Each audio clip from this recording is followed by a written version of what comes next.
السلام علیکم۔ ایک دفعہ کا ذکر ہے کہ ایک طوطا اور طوطی رات کو گھر جاتے ہوئے اپنا راستہ بھول گئے۔ چلتے چلتے اسی طرح بھٹکتے بھٹکتے وہ ایک اجاڑ سی بستی میں جا پہنچے اور اس کے ایک درخت پہ بیٹھ گئے کہ چلو یہیں رات گزار لیتے ہیں۔ پھر انہوں نے آپس میں باتیں شروع کر دیں کہ اس بستی کے بارے میں۔ طوطی کہتی ہے ضرور یہ بستی جو ہے اس پہ الوؤں کا ڈیرا ہوگا جس کی وجہ سے بستی اجڑی ہے۔ یہ باتیں اس طرح کر رہے تھے کہ پاس ہی ایک الو جو ہے وہ سن رہا تھا۔ اس نے باتیں سن کے تو ان سے کہا کہ آپ ایسا کریں، آج آپ میرے مہمان بنیں، میں آپ کو کھانا شانا کھلاتا ہوں، یہاں جاڑ درخت پہ بیٹھے ہوئے ہو کیا فائدہ ہے، آؤ میرے ساتھ، میرے پاس آ جاؤ۔ انہوں نے آفر قبول کی اور اس کے گھر چلے گئے۔ الو نے ان کا خوب خاطر و مدارت کی، رات سوئے، صبح اٹھے، ناشتہ کیا۔ تو طوطا کہتا ہے کہ اب میں چلتا ہوں۔ الو نے کہا ٹھیک ہے۔ طوطے نے طوطی کا بازو پکڑا اور جانے لگا۔ الو نے طوطے کو روک لیا اور کہا اس کو ساتھ کہاں لے جا رہے ہو، یہ تو میری بیوی ہے، تم کیسے اسے ساتھ لے جا رہے ہو؟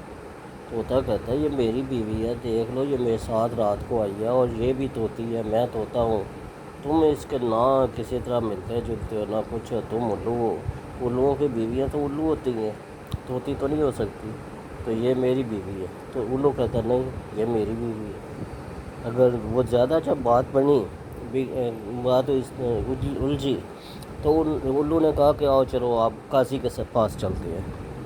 قاضی نے سارا معاملہ دیکھا اور اخیر میں اس نے، کیونکہ وہ بھی الو تھا، قاضی جو ہے وہ بھی الو تھا، تو اس نے الو کی حمایت کی کہ نہیں یہ جو ہے نا طوطی یہ الو کی ہی بیوی ہے۔ طوطے نے بہت شور مچایا لیکن بے سود۔ پھر طوطا اسی طرح جانے لگا تو الو نے اسے پکڑ لیا بازو سے، تو کہا یہ تمہاری بیوی ہے، اس کو ساتھ لے جاؤ۔ اس نے کہا اب تو قاضی نے فیصلہ دے دیا ہے، اب کیسے میں ساتھ لے جا سکتا ہوں؟ تو طوطے نے کہا کہ رات کو جو تم باتیں کر رہے تھے نا کہ یہ بستی جو ہے الوؤں کی وجہ سے بھی اجڑی ہے، تو یہ الوؤں کی وجہ سے نہیں اجڑی ہے، یہ اجڑی ہے یہاں پر عدل اور انصاف کے نہ ہونے کی وجہ سے۔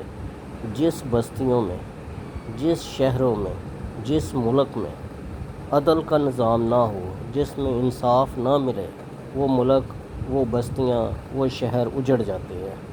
میں صرف یہی تمہیں سمجھانا چاہتا تھا، اور باقی یہ تمہاری بیوی ہے اس کو ساتھ لے جاؤ۔ تو جناب بات یہ ہے کہ یہ تو تھی ایک فرضی کہانی، لیکن یہ حقیقت بھی اسی طرح ہی ہے۔ اگر جس ملک میں، جس شہر میں، جس بستی میں عدل نہ ہو، انصاف نہ ہو، تو وہ اسی طرح اجڑ جاتی ہے۔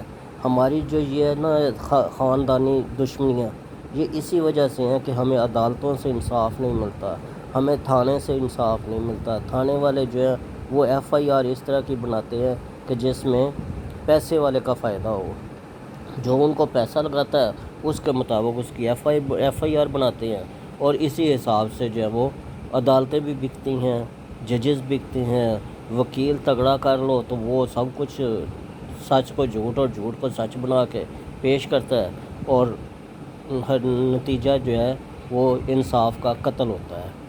تو جناب جس ملک میں یہ چیزیں ہوں وہاں پر کبھی جو ہے نا خوشحالی نہیں آ سکتی، وہاں پر کبھی بھی جو ہے نا وہ غریب تر ہوتا جائے گا، امیر تر ہوتا جائے گا، قاتل جو ہے اس کو قانونی تحفظ ملے گا، مقتول جو ہے وہ بیچارہ اگر اس کے پاس پیسہ نہیں ہے تو اس کے لواحقین روتے رہیں گے۔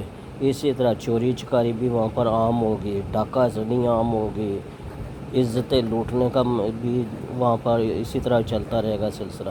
تو جناب والی بات یہ ہے عدل اور انصاف۔ جب عدل اور انصاف جہاں پر ہوگا وہ قومیں ترقی بھی کریں گی، وہ خوشحال بھی ہوں گی، وہ بڑھتی پھولتی بھی جائیں گی۔